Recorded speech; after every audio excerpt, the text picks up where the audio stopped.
राणा प्रताप और अकबर इस विषय पर पिछले क्लास वीडियो में हमने राणा प्रताप के जन्म की पृष्ठभूमि, उनके राज्यारोहण के समय की तत्कालीन घटनाएं, मेवाड़ की तत्कालीन स्थिति, प्रताप के सामने अकबर की अधीनता स्वीकार करने या फिर अपने वंश की मान सम्मान और मर्यादा को बनाए रखने के लिए स्वाधीनता की अलग जगह रखने के दो विकल्पों के बारे में, साथ ही साथ अकबर द्वारा प्रताप को समझाने और अधीनता स्वीकार करने के लिए जो दूत मंडल भेजे गए थे उनके बारे में अध्ययन किया था। आज हम हल्दी घाटी युद्ध के पूर्व की तैयारी, युद्ध पूर्व की घटनाएं, दोनों सेनाओं के बारे में और युद्ध के नामकरण के बारे में अध्ययन करेंगे। प्रताप द्वारा युद्ध पूर्व की तैयारी। समर्पण की भावना के साथ ही प्रताप की प्रकृति के सर्वथा प्रतिकूल थी। एक और महाराणा प्रताप की महत्वाकांक्षा अपनी स्वतंत्रता को बनाए रखने की थी, तो दूसरी ओर अकबर की महत्वाकांक्षा स्वतंत्र राज्यों को अधीन कर संपूर्ण भारत में अपनी सर्वोच्चता स्थापित करने की थी। महाराणा प्रताप इस बात को भली भांति जानते थे कि अकबर के मैत्री प्रस्तावों को ठुकराने के क्या परिणाम होंगे, अतः उन्होंने संभावित खतरे से मुकाबला करने की तैयारी आरंभ कर दी थी। सर्वप्रथम तो उन्होंने केंद्रीय मेवाड़ के उपजाऊ भाग की प्रजा को कुंभलगढ़ और केलवाड़ा के पहाड़ों की ओर जाने के लिए बाध्य किया, जिससे कि केंद्रीय मेवाड़ में किसी प्रकार का अनाज पैदा नहीं किया जा सके। इस कार्य को करने के पीछे उनका उद्देश्य यह था कि युद्ध काल में शत्रु सेना को खाद्य सामग्री और चारा मिलने की संभावना नहीं रहे। साथ ही साथ उन्होंने भीतरी गिरवा प्रदेश और मुगल अधिकृत प्रदेश के बीच संचार एवं यातायात व्यवस्था को भी भंग करने का प्रयास किया। तत्पश्चात प्रताप ने अपने विश्वसनीय सामंतों और भीलों के सहयोग से कुंभलगढ़ और गोगुंदा में सुदृढ़ किलेबंदी की। प्रताप ने अपने सभी सामंतों को भावी युद्ध के लिए तैयार रहने और सतर्क रहने का भी आदेश दिया। कहा जाता है कि प्रताप ने अपने अनुयायियों का मनोबल बनाए रखने के लिए चित्तौड़ पर अधिकार न होने तक आराम और ऐश्वर्यपूर्ण जीवन को तिलांजलि देने की कसम खा ली तथा सोने और चांदी के पात्रों का उपयोग करना भी बंद कर दिया। इस प्रकार राणा प्रताप ने संभावित युद्ध के लिए पूरी तैयारी कर ली थी। युद्ध पूर्व की घटनाएं। प्रताप से के विरुद्ध सैन्य अभियान भेजने से पहले अकबर मारवाड़ के चंद्रसेन के विरुद्ध व्यस्त था। चंद्रसेन से सिवाना का दुर्ग जीतने के बाद अकबर ने राणा प्रताप के विरुद्ध सैनिक अभियान करने का निश्चय किया। सिवाना से अजमेर पहुंचने के बाद उसने कुंवर मान सिंह को प्रताप के विरुद्ध शक्तिशाली सेना देकर भेजा। अबुल फजल ने मान सिंह को राणा के विरुद्ध भेजने का कारण यह बताया है कि मान सिंह अपनी बुद्धिमानी, स्वामी भक्ति और साहस में अद्वितीय था, इसलिए उसे इस सेवा के लिए नियुक्त किया गया था। बदायूंनी मान सिंह को एक हिंदू होने के नाते सेना का नेतृत्व सौंपना उचित नहीं मानता है। राजस्थानी स्रोतों के अनुसार उदय सागर झील पर राणा ने मान सिंह का जो अपमान किया था, उसका बदला लेने के लिए अकबर ने मान सिंह को भेजा था। वॉन नोअर के अनुसार अकबर राजपूत को राजपूत द्वारा पराजित करने में अपनी सफलता के लिए अधिक आश्वस्त अनुभव करता था, इसलिए हल्दी घाटी युद्ध के लिए मान सिंह को सेनानायक बनाकर भेजा गया। 3 अप्रैल 1576 मान सिंह ससैन्य अजमेर से रवाना हुआ। मान सिंह के साथ मीर बख्शी आसफ खां, बख्शी गाजी खां, शाह गाजी खां, मुजाहिद खां, सैयद अहमद खां आदि अनेक ख्याति प्राप्त योद्धा थे। साथ ही उसकी सेना में हिंदू मनसबदारों में राजा जगन्नाथ कछवा, जो मान सिंह का चाचा था, खंगार माधो सिंह, लूणकरण आदि भी थे।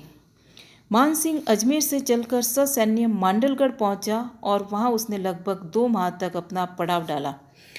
डॉक्टर रघुवीर सिंह के अनुसार अकबर को कुछ ऐसी आशा थी कि मान सिंह पर सैनिक चढ़ाई का आयोजन देखकर मेवाड़ पर सैनिक चढ़ाई का आयोजन देखकर संभवतः राणा प्रताप अकबर की अधीनता स्वीकार कर लेगा, और बहुत करके इस उद्देश्य से ही मान सिंह कुछ दिन तक मांडलगढ़ में ठहरा।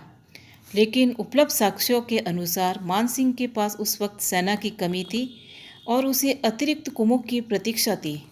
संभवतः मान सिंह प्रताप द्वारा खाली कराई गई भूमि और मुगल अधिकृत प्रदेश के बीच संचार एवं यातायात की समुचित व्यवस्था की देखरेख के लिए भी वहां रुका था।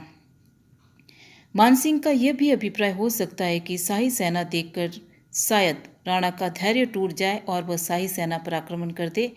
ऐसी स्थिति में मांडलगढ़ के आसपास के मैदानी क्षेत्र में युद्ध करना शाही सेना के लिए अनुकूल सिद्ध होगा।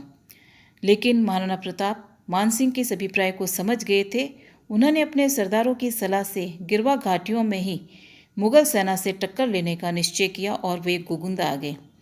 विवश होकर मानसिंह को भी मांडलगढ़ से चलकर मोही गांव होते हुए गोगुंदा की तरफ जाने वाली हल्दी घाटी के उत्तरी छोर से लगभग 4-5 मील दूर खमनौर गांव के निकट मोलेला नामक गांव में अपना पड़ाव डालना पड़ा। यह गांव बनास नदी के दूसरे किनारे पर तथा गोगुंदा से लगभग 6-7 मील की दूरी पर था। राणा प्रताप सतर्क होकर मानसिंह की प्रत्येक गतिविधि पर नजर रख रहे थे, जबकि मानसिंह को प्रताप की गतिविधि के संबंध में कोई सूचना नहीं मिल रही थी, क्योंकि प्रताप ने उस क्षेत्र में पहले ही संचार यातायात व्यवस्था को ध्वस्त कर दिया था। प्रताप गोगुंदा से कुंभलगढ़ की ओर आए। वहां उन्हें सूचना मिली कि मानसिंह मोलेला में अपना पड़ाव डाले हुए हैं। तब उन्होंने दुर्ग से नीचे उतरकर 17 जून 1576 ईस्वी लोहा सिंह नामक गांव में अपना पड़ाव डाल दिया, जो हल्दी घाटी से केवल 8 मील की दूरी पर स्थित था। इसी स्थान पर कुंभलगढ़ की पर्वत श्रृंखला सिकुड़कर दर्रे का रूप धारण कर लेती है। मुगलों की सेना प्रताप की सेना से केवल 10 या 12 मील की दूरी पर ही इस समय पड़ाव डाले हुए थी। दोनों पक्षी की सेनाओं की संख्या के बारे में विद्वानों में अलग अलग मतभेद है, क्योंकि अलग अलग आंकड़े उपलब्ध होते हैं। ख्यातों के अनुसार मानसिंह के पास 80,000 की सेना और प्रताप के अधीन 20,000 घुड़सवार थे, जबकि नैन्सी के अनुसार मानसिंह के पास 40,000 और राणा के पास में 9-10 हजार के भी सैनिक थे। बदायूनी, जो कि स्वयं युद्ध भूमि में उपस्थित था, मानसिंह की सेना में 5,000 और राणा की सेना में 3,000 घुड़सवार सैनिक बताए हैं। डॉक्टर गोपीनाथ शर्मा ने वंशावली राणाजी नामक पांडुलिपि के आधार पर प्रताप के पास साथ 3,000 घोड़े, 2,000 पैदल, 100 हाथी और 100 अन्य व्यक्ति बताएं। इस प्रकार इन भिन्न भिन्न आंकड़ों के बीच दोनों पक्षों की सही सैनिक संख्या निर्धारित करना कठिन है, लेकिन ये निर्विवाद है कि मुगलों के पास उत्तम किस्म की हल्की तोपें भी थी, जबकि प्रताप के पास तोपें नहीं थी और तलवार के अतिरिक्त धनुष, बाण और भाले ही प्रताप की सेना के मुख्य अस्त्र थे। हल्दी घाटी युद्ध का नामकरण। हल्दी घाटी के युद्ध के नाम से विख्यात इस युद्ध को कर्नल टॉड ने मेवाड़ की थर्मोपली कहा है। अबुल फजल ने इसे खमनौर का युद्ध कहा है, क्योंकि ये खमनौर गांव के निकट हुआ था, जबकि बदायूनी ने इसे गोगुंदा का युद्ध कहा है। डॉक्टर गोपीनाथ शर्मा और डॉक्टर आशीर्वाद लाल श्रीवास्तव की मान्यता है कि दर्रे के मध्य जो छोटा सा मैदान बादशाह बाग के नाम से जाना जाता है, वहाँ ये युद्ध लड़ा गया। लेकिन बादशाह बाग मैदान इतना छोटा है कि दोनों पक्षों के सैनिक युद्ध करने के लिए एकत्रित नहीं हो सकते थे।